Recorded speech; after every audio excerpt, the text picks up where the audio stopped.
আপনি নিশ্চয়ই দেখে থাকবেন তাবলিগের দুই পক্ষ নিয়ে প্রায় উত্তেজনা তৈরি হয়। এজন্য টঙ্গীতে বিশ্ব ইজতেমা দুইটি আলাদা পর্বে হয়। আসলে দুটি আলাদা পর্ব বলে এখানে কিছু নেই। বিশ্ব ইজতেমার প্রথম পর্বে তাবলিগের মূল দলের অনুসারীরা জড়ো হয়, এটি মাওলানা জুবায়েরের পক্ষ।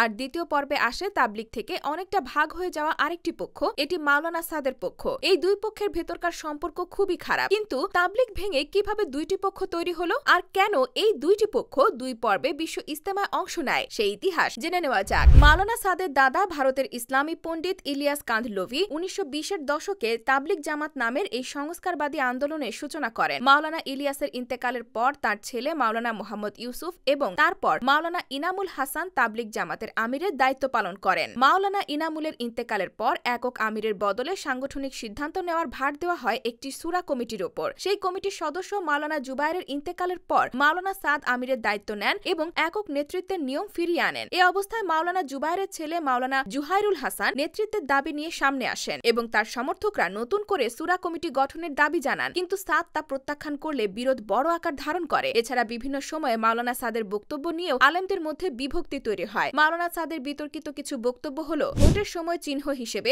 আঙুলে যে রং লাগানো হয় তার কারণে নামাজ হয় না, তাই ভোট দেওয়া উচিত না। ক্যামেরাওয়ালা মোবাইল রাখা হারাম এবং পকেটে ক্যামেরাওয়ালা মোবাইল রেখে নামাজ হয় না। যে আলেমগণ ক্যামেরাওয়ালা মোবাইল রাখাকে জায়েজ বলেন তারা ওলামায়ে সু। বারবার কসম খেয়ে তিনি বলেন তারা হলো ওলামায়ে সু। ওলামায়ে সু হলো মন্দ আলেম। এছাড়া মসজিদ মাদ্রাসায় কাজ করে যারা বেতন নিয়ে থাকেন মাওলানা সাদ তাদেরও কড়া সমালোচনা করেছিলেন। একদিকে নিজেকে তাবলিগের একক আমির দাবি করা, অন্যদিকে ভুলভাল বক্তব্য ও ফতোয়া দেওয়া, সব মিলিয়ে মাওলানা সাদ বাংলাদেশ সহ পুরো বিশ্বের মুসলমানদের একটা বড় অংশের কাছে অপ্রিয় হয়ে যান। বিতর্কিত বক্তব্য নিয়ে তিনি নিজের জনপ্রিয়তা হারান এবং তাবলিগের ভেতর বিভক্তির জন্ম দেন। এই বিভক্তি অন্য অনেক দেশের মতো বাংলাদেশেও ছড়িয়ে পড়ে, তবে বাংলাদেশের দ্বন্দ্বে কওমি মাদ্রাসার আলেমদের বড় অংশ যুক্ত হয়। মাওলানা সাদকে নিয়ে বাংলাদেশে প্রকাশ্যভাবে বিভেদ দেখা দেয় 2018 সালের জানুয়ারিতে বিশ্ব ইজতেমা থেকে। তাবলিগ জামাতের যে অংশটি মাওলানা সাদের বিরুদ্ধে অবস্থান নেয় তাদের সঙ্গে যোগ দেয় কওমি মাদ্রাসা কেন্দ্রিক সংগঠন হেফাজতে ইসলাম। 2018 সালে প্রবল বিরোধিতার কারণে মাওলানা সাদ টঙ্গী ইজতেমায় অংশ নিতে পারেননি। বিশ্ব ইজতেমায় মাওলানা সাদের আগমন ঠেকাতে ঢাকা বিমানবন্দর গোল চত্বরে জড়ো হয়ে সড়ক অবরোধ করেছিলেন তাবলিগের একাংশের মুসল্লিরা। যদিও প্রতিবাদের মধ্যেই বাংলাদেশে এসে কাকরাইল মসজিদে ওঠেন মাওলানা সাদ, কিন্তু দেশের পরিস্থিতি ভালো না থাকায় মাওলানা সাদ দেশে ফিরে যান। এরপর থেকে দেশে উত্তপ্ত পরিস্থিতি বিরাজ করতে থাকে। 2018 সালের 26 এপ্রিল ঢাকা শহরের বিভিন্ন মাদ্রাসা থেকে ছাত্রদের নিয়ে এসে সাদ বিরোধীরা কাকরাইল মার্কাজের নিয়ন্ত্রণ নেন। পরদিন কয়েক হাজার সাদপন্থী কাকরাইলে উপস্থিত হলে দুই পক্ষের মধ্যে বিশৃঙ্খলা তৈরি হয়, অনেকে আহত হন।